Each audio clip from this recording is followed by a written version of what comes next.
بسم الله الرحمن الرحيم يعتذرون إليكم إذا رجعتم إليهم قل لا تعتذروا لن نؤمن لكم قد نبأنا الله من أخباركم وسيرى الله عملكم ورسوله ثم تردون إلى عالم الغيب والشهادة فينبئكم بما كنتم تعملون سيحلفون بالله لكم إذا انقلبتم إليهم لتعرضوا عنهم فأعرضوا عنهم إنهم رجس ومأواهم جهنم جزاء بما كانوا يكسبون يحلفون لكم لترضوا عنهم فإن ترضوا عنهم فإن الله لا يرضى عن القوم الفاسقين الأعراب أشد كفرا ونفاقا وأجدر ألا يعلموا حدود ما أنزل الله على رسوله والله عليم حكيم ومن الأعراب من يتخذ ما ينفق مغرما ويتربص بكم الدوائر عليهم دائرة السوء والله سميع عليم ومن الأعراب من يؤمن بالله واليوم الآخر ويتخذ ما ينفق قربات عند الله وصلوات الرسول ألا إنها قربة لهم سيدخلهم الله في رحمته إن الله غفور رحيم والسابقون الأولون من المهاجرين والأنصار والذين اتبعوهم بإحسان رضي الله عنهم ورضوا عنه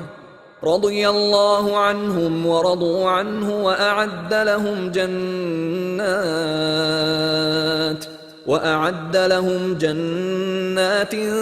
تجري تحتها الأنهار خالدين فيها أبدا ذلك الفوز العظيم وممن حولكم من الأعراب منافقون ومن أهل المدينة مردوا على النفاق لا تعلمهم نحن نعلمهم سنعذبهم مرتين ثم يردون إلى عذاب عظيم وآخرون اعترفوا بذنوبهم خلطوا عملا صالحا وآخر سيئا عسى الله أن يتوب عليهم إن الله غفور رحيم خذ من أموالهم صدقة تطهرهم وتزكيهم بها وصل عليهم إن صلاتك سكن لهم والله سميع عليم ألم يعلموا أن الله هو يقبل التوبة عن عباده ويأخذ الصدقات وأن الله هو التواب الرحيم وقل اعملوا فسيرى الله عملكم ورسوله والمؤمنون وستردون إلى عالم الغيب والشهادة فينبئكم بما كنتم تعملون وآخرون مرجون لأمر الله إما يعذبهم وإما يتوب عليهم والله عليم حكيم والذين اتخذوا مسجدا ضرارا وكفرا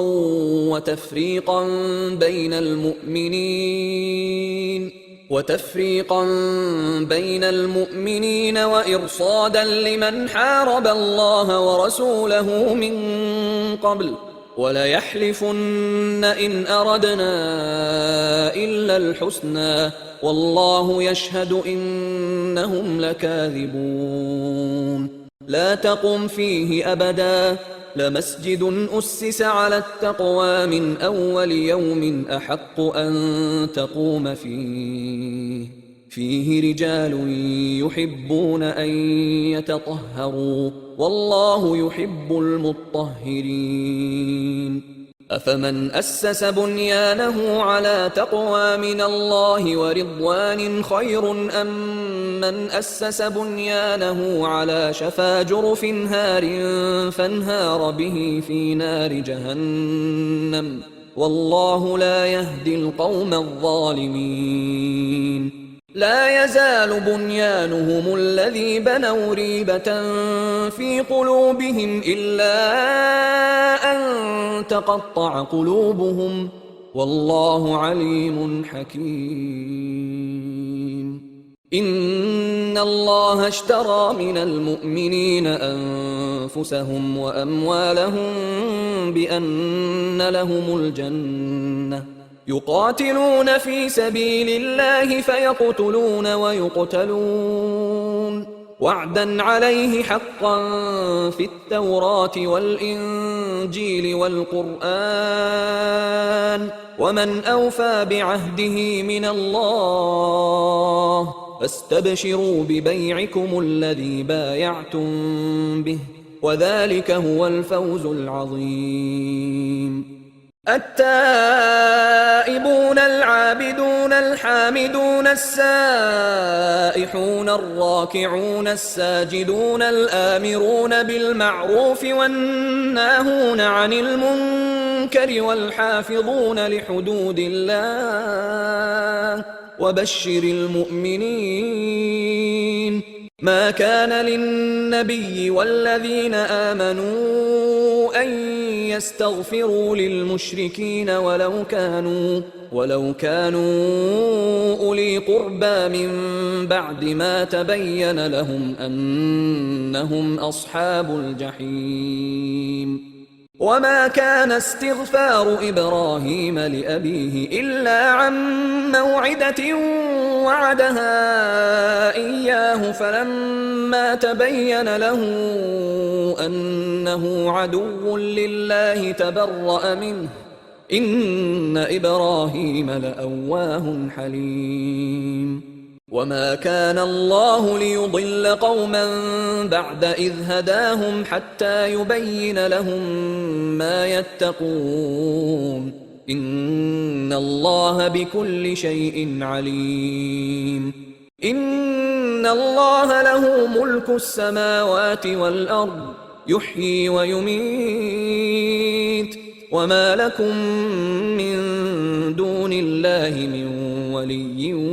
ولا نصير لقد تاب الله على النبي والمهاجرين والأنصار الذين اتبعوه في ساعة العسرة من بعد ما كاد يزيغ قلوب فريق منهم ثم تاب عليهم إنه بهم رءوف رحيم وعلى الثلاثة الذين خلفوا حتى إذا ضاقت عليهم الأرض بما رحبت وضاقت عليهم أنفسهم وظنوا أن لا ملجأ من الله إلا إليه ثم تاب عليهم ليتوبوا إن الله هو التواب الرحيم يا أيها الذين آمنوا اتقوا الله وكونوا مع الصادقين ما كان لأهل المدينة ومن حولهم من الأعراب أن يتخلفوا عن رسول الله ولا يرغبوا بأنفسهم عن نفسه ذلك بأنهم لا يصيبهم ظمأ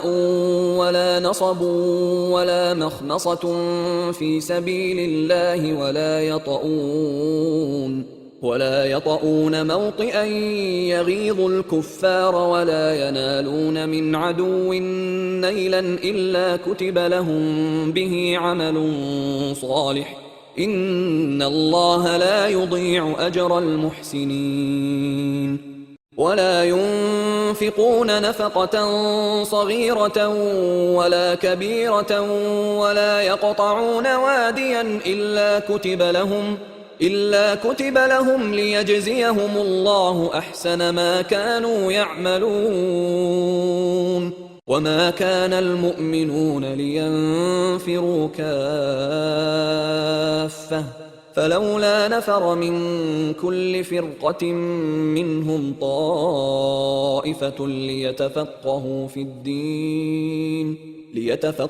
في الدين ولينذروا قومهم إذا رجعوا إليهم لعلهم يحذرون يا أيها الذين آمنوا قاتلوا الذين يلونكم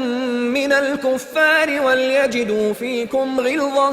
واعلموا أن الله مع المتقين وإذا ما أنزلت سورة فمنهم من يقول أيكم زادته هذه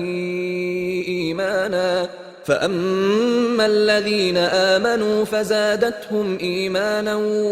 وهم يستبشرون وأما الذين في قلوبهم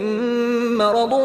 فزادتهم رجسا إلى رجسهم وماتوا وهم كافرون أولا يرون أنهم يفتنون في كل عام مرة أو مرتين ثم لا يتوبون ولا هم يذكرون وإذا ما أنزلت سورة نظر بعضهم إلى بعض هل يراكم من أحد ثم انصرفوا صرف الله قلوبهم بأنهم قوم لا يفقهون لقد جاءكم رسول من أنفسكم عزيز عليه ما عنتم حريص عليكم بالمؤمنين رؤوف رحيم فإن تولوا فقل حسبي الله لا إله إلا هو عليه توكلت وهو رب العرش العظيم بسم الله الرحمن الرحيم ألف لام را تلك آيات الكتاب الحكيم أكان للناس عجبا أن أوحينا إلى رجل منهم أن أنذر الناس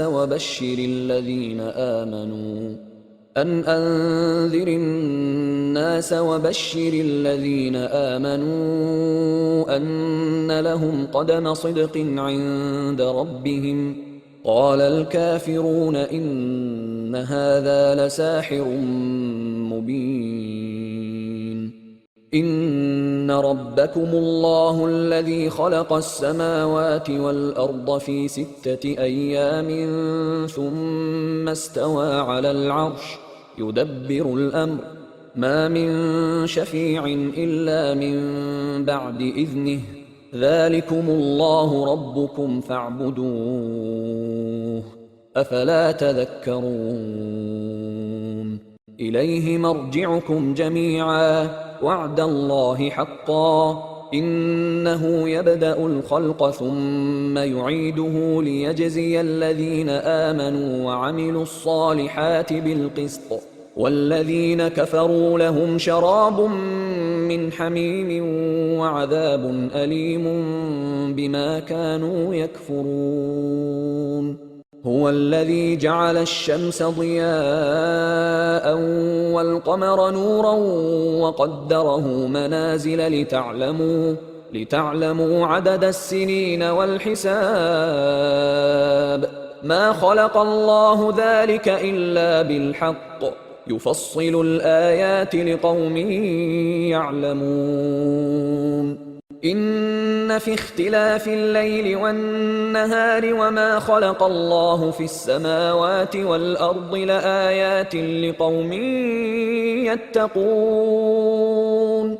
إن الذين لا يرجون لقاءنا ورضوا بالحياة الدنيا واطمأنوا بها والذين هم عن آياتنا غافلون أولئك مأواهم النار بما كانوا يكسبون إن الذين آمنوا وعملوا الصالحات يهديهم ربهم بإيمانهم تجري من تحتهم الأنهار في جنات النعيم دعواهم فيها سبحانك اللهم وتحيتهم فيها سلام وآخر دعواهم أن الحمد لله رب العالمين ولو يعجل الله للناس الشر استعجالهم بالخير لقضي إليهم أجلهم فنذر الذين لا يرجون لقاءنا في طغيانهم يعمهون وإذا مس الإنسان الضر دعانا لجنبه أو قاعدا أو قائما فلما كشفنا عنه ضره مر كأن لم يدعنا إلى ضر مسه كذلك زين للمسرفين ما كانوا يعملون ولقد أهلكنا القرون من قبلكم لما ظلموا وجاءتهم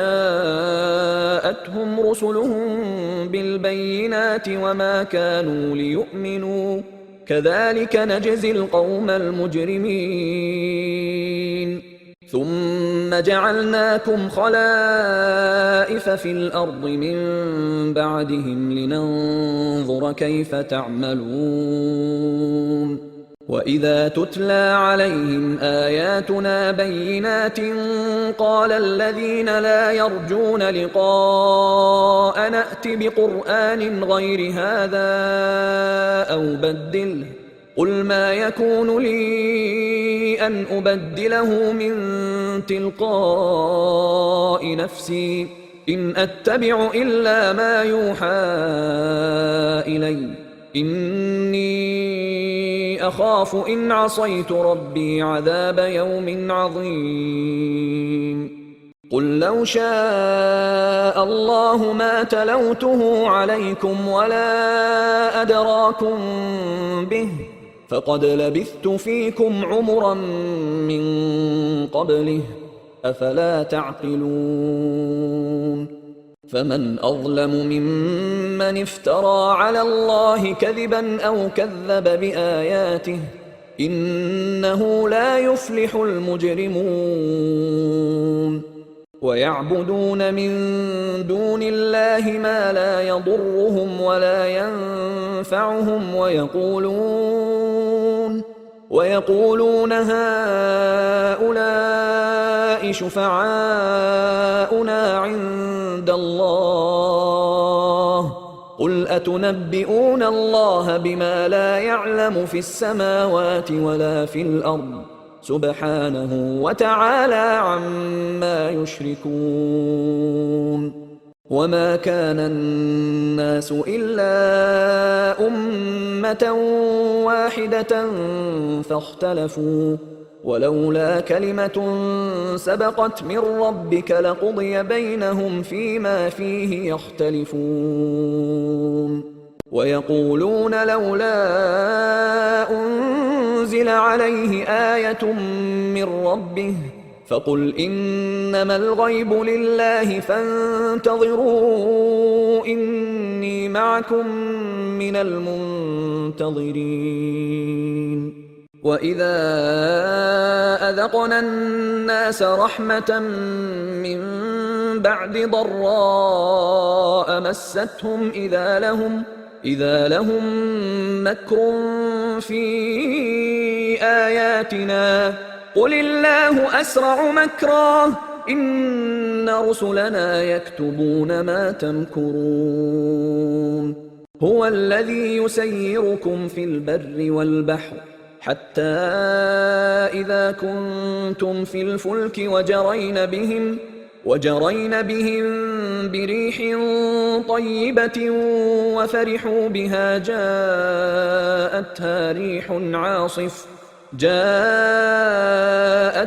ريح عاصف وجاءهم الموج من كل مكان وظنوا أنهم أحيط بهم دعوا الله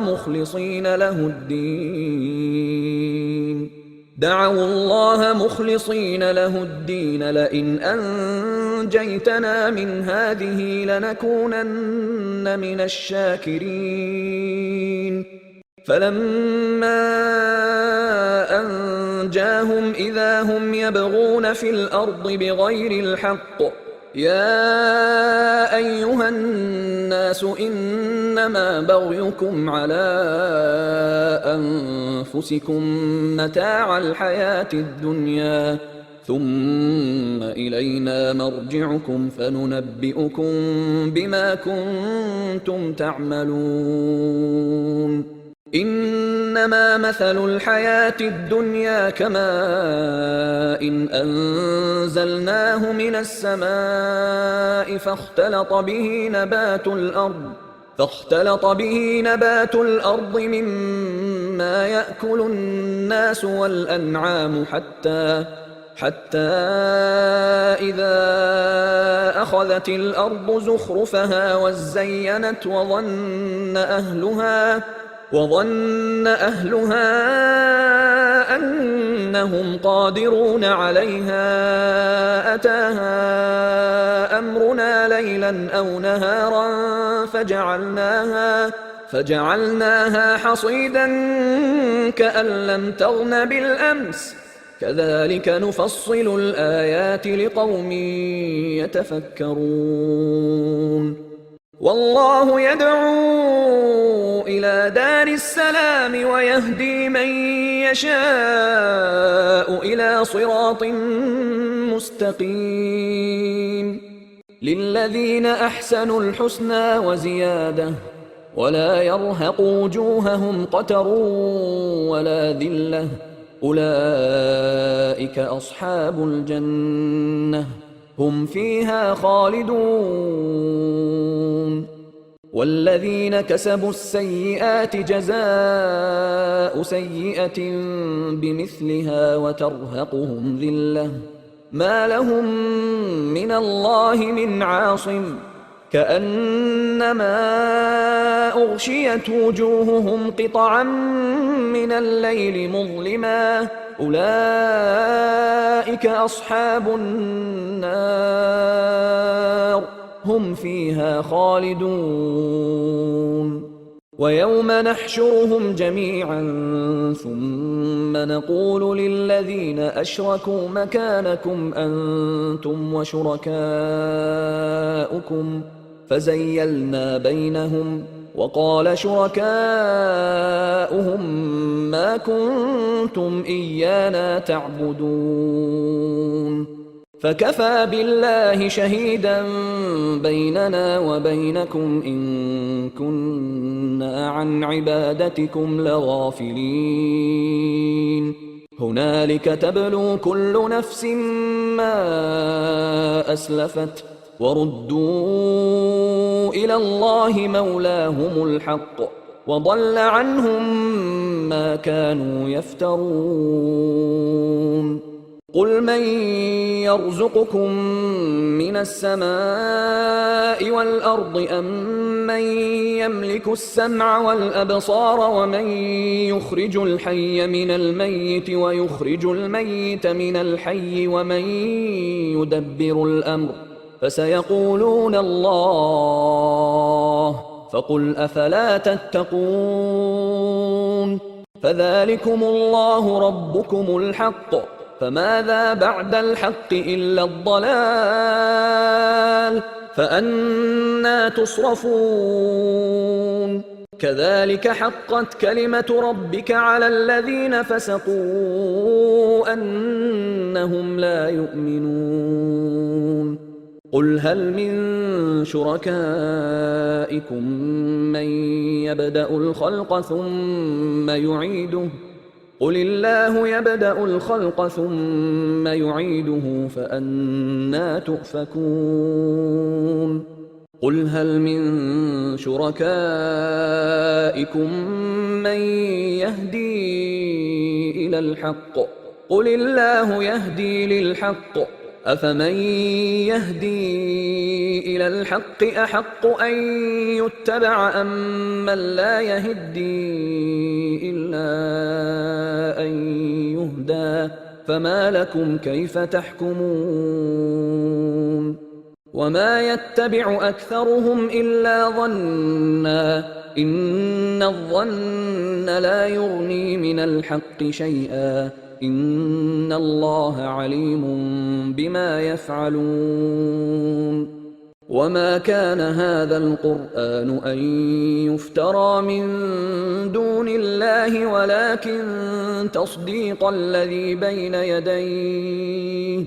ولكن تصديق الذي بين يديه وتفصيل الكتاب لا ريب فيه من رب العالمين أم يقولون افتراه قل فأتوا بسورة مثله وادعوا من استطعتم من دون الله إن كنتم صادقين بل كذبوا بما لم يحيطوا بعلمه ولما يأتهم تأويله كذلك كذب الذين من قبلهم فانظر كيف كان عاقبة الظالمين ومنهم من يؤمن به ومنهم من لا يؤمن به وربك أعلم بالمفسدين وإن كذبوك فقل لي عملي ولكم عملكم أنتم بريئون مما أعمل وأنا بريء مما تعملون ومنهم من يستمعون إليك أفأنت تسمع الصم ولو كانوا لا يعقلون ومنهم من ينظر إليك أفأنت تهدي العمي ولو كانوا لا يبصرون إن الله لا يظلم الناس شيئا ولكن الناس أنفسهم يظلمون ويوم يحشرهم كأن لم يلبثوا إلا ساعة من النهار يتعارفون بينهم قد خسر الذين كذبوا بلقاء الله وما كانوا مهتدين وإما نرينك بعض الذي نعدهم أو نتوفينك فإلينا مرجعهم ثم الله شهيد على ما يفعلون ولكل أمة رسول فإذا جاء رسولهم قضي بينهم بالقسط وهم لا يظلمون ويقولون متى هذا الوعد إن كنتم صادقين قل لا أملك لنفسي ضرا ولا نفعا إلا ما شاء الله لكل أمة أجل إذا جاء أجلهم فلا يستأخرون ساعة ولا يستقدمون قل أرأيتم إن أتاكم عذابه بياتا أو نهارا ماذا يستعجل منه المجرمون أثم إذا ما وقع آمنتم به الآن وقد كنتم به تستعجلون ثم قيل للذين ظلموا ذوقوا عذاب الخلد هل تجزون إلا بما كنتم تكسبون ويستنبئونك أحق هو قل إي وربي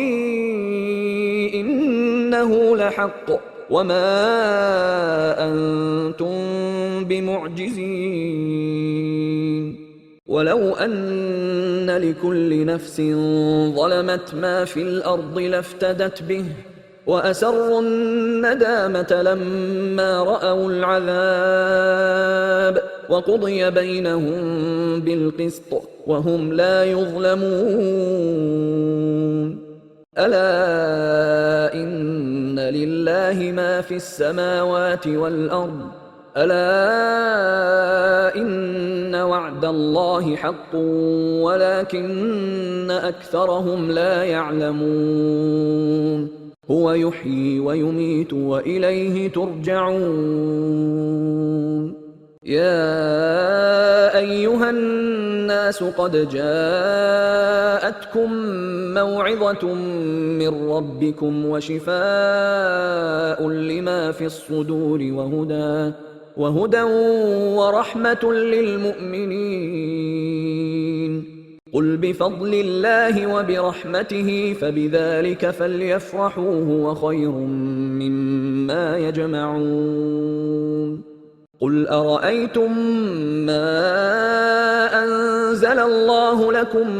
من رزق فجعلتم منه حراما وحلالا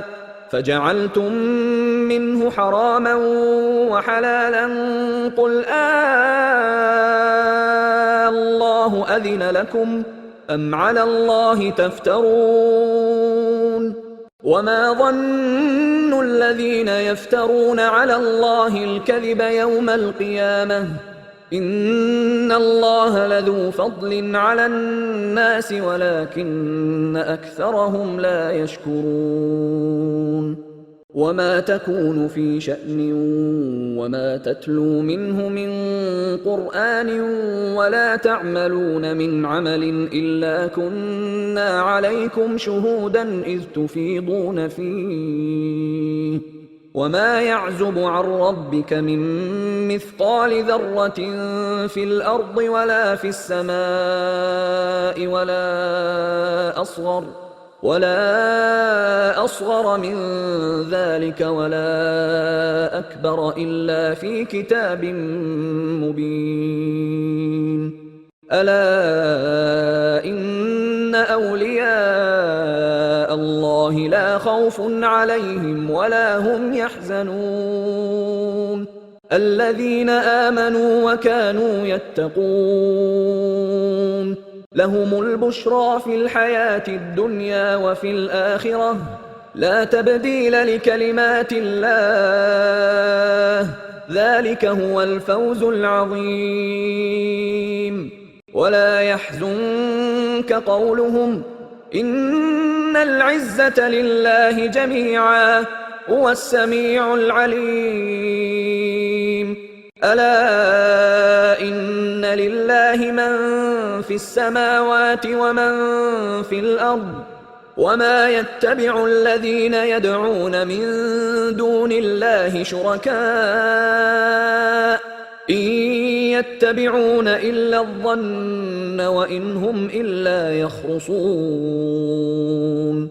هو الذي جعل لكم الليل لتسكنوا فيه والنهار مبصرا إن في ذلك لآيات لقوم يسمعون قالوا اتخذ الله ولدا سبحانه هو الغني له ما في السماوات وما في الأرض إن عندكم من سلطان بهذا أتقولون على الله ما لا تعلمون قل إن الذين يفترون على الله الكذب لا يفلحون متاع في الدنيا ثم إلينا مرجعهم ثم نذيقهم العذاب الشديد بما كانوا يكفرون واتل عليهم نبأ نوح إذ قال لقومه يا قوم إن كان كبر عليكم مقامي وتذكيري بآيات الله فعلى الله توكلت فأجمعوا أمركم وشركاءكم ثم لا يكن أمركم عليكم غمة ثم قضوا إلي ولا تنظرون فإن توليتم فما سألتكم من أجر إن أجري إلا على الله وأمرت أن أكون من المسلمين فكذبوه فنجيناه ومن معه في الفلك وجعلناهم خلائف وأغرقنا الذين كذبوا بآياتنا فانظر كيف كان عاقبة المنذرين ثم بعثنا من بعده رسلا إلى قومهم فجاءوهم بالبينات فما كانوا ليؤمنوا بما كذبوا به من قبل كذلك نطبع على قلوب المعتدين ثم بعثنا من بعدهم موسى وهارون إلى فرعون وملئه بآياتنا فاستكبروا وكانوا قوما مجرمين فلما جاءهم الحق من عندنا قالوا إن هذا لسحر مبين قال موسى أتقولون للحق لما جاءكم أسحر هذا ولا يفلح الساحرون قالوا أجئتنا لتلفتنا عما وجدنا عليه آباءنا وتكون لكما الكبرياء في الأرض وما نحن لكما بمؤمنين وقال فرعون ائتوني بكل ساحر عليم فلما جاء السحرة قال لهم موسى ألقوا ما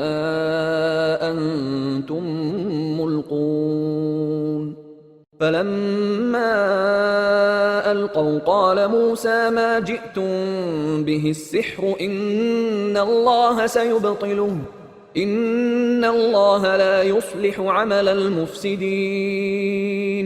ويحق الله الحق بكلماته ولو كره المجرمون فما آمن لموسى إلا ذرية من قومه على خوف من فرعون وملئهم أن يفتنهم وإن فرعون لعال في الأرض وإنه لمن المسرفين وقال موسى يا قوم إن كنتم آمنتم بالله فعليه توكلوا إن كنتم مسلمين فقالوا على الله توكلنا ربنا لا تجعلنا فتنة للقوم الظالمين ونجنا برحمتك من القوم الكافرين وأوحينا إلى موسى وأخيه أن تبوأ لقومكما بمصر بيوتا واجعلوا بيوتكم قبلة وأقيموا الصلاة وبشر المؤمنين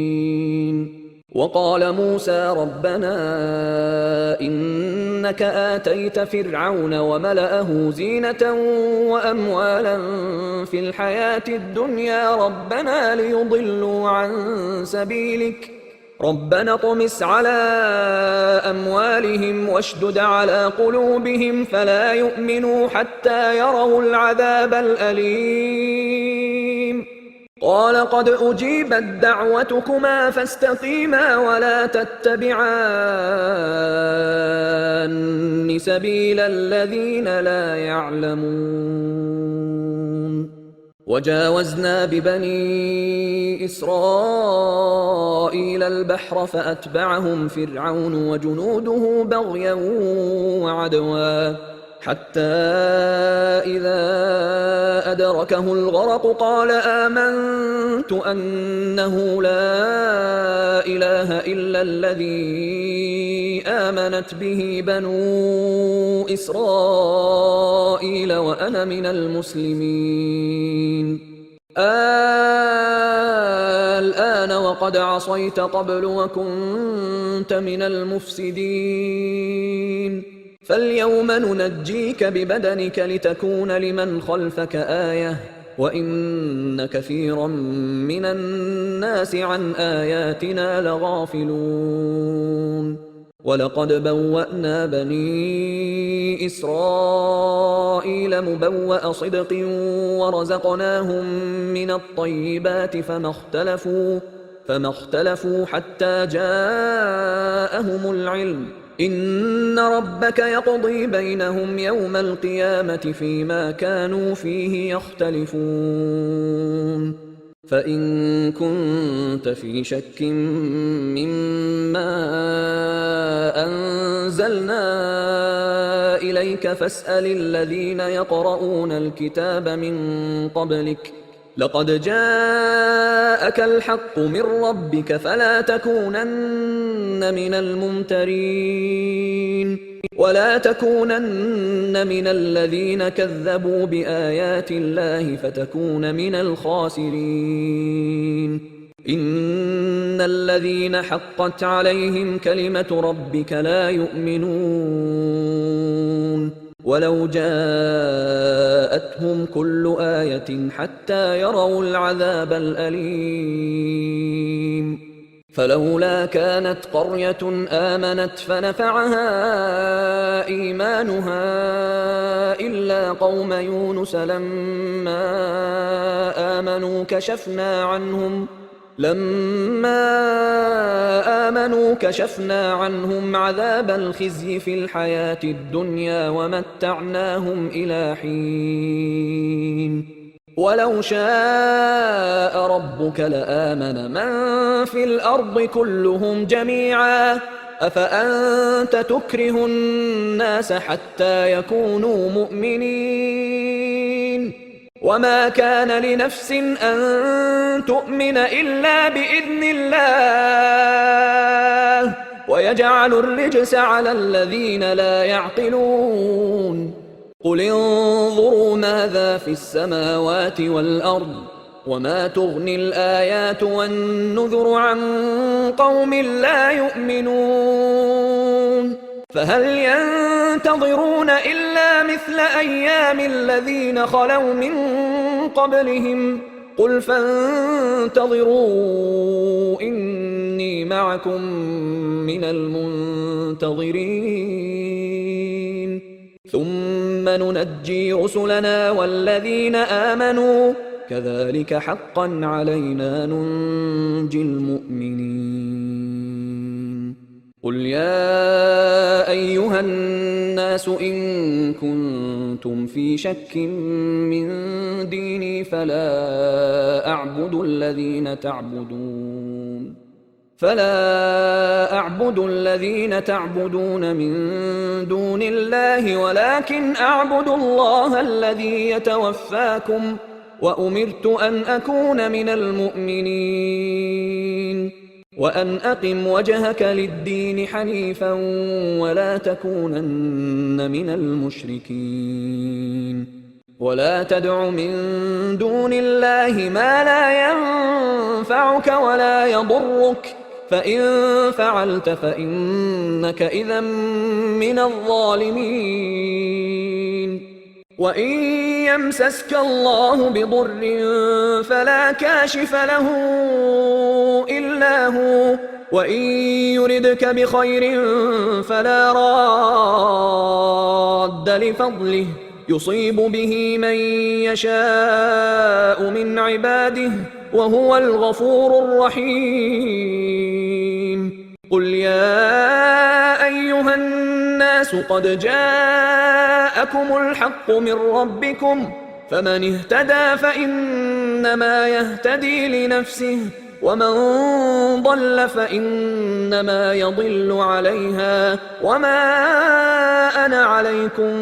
بوكيل. واتبع ما يوحى إليك واصبر حتى يحكم الله،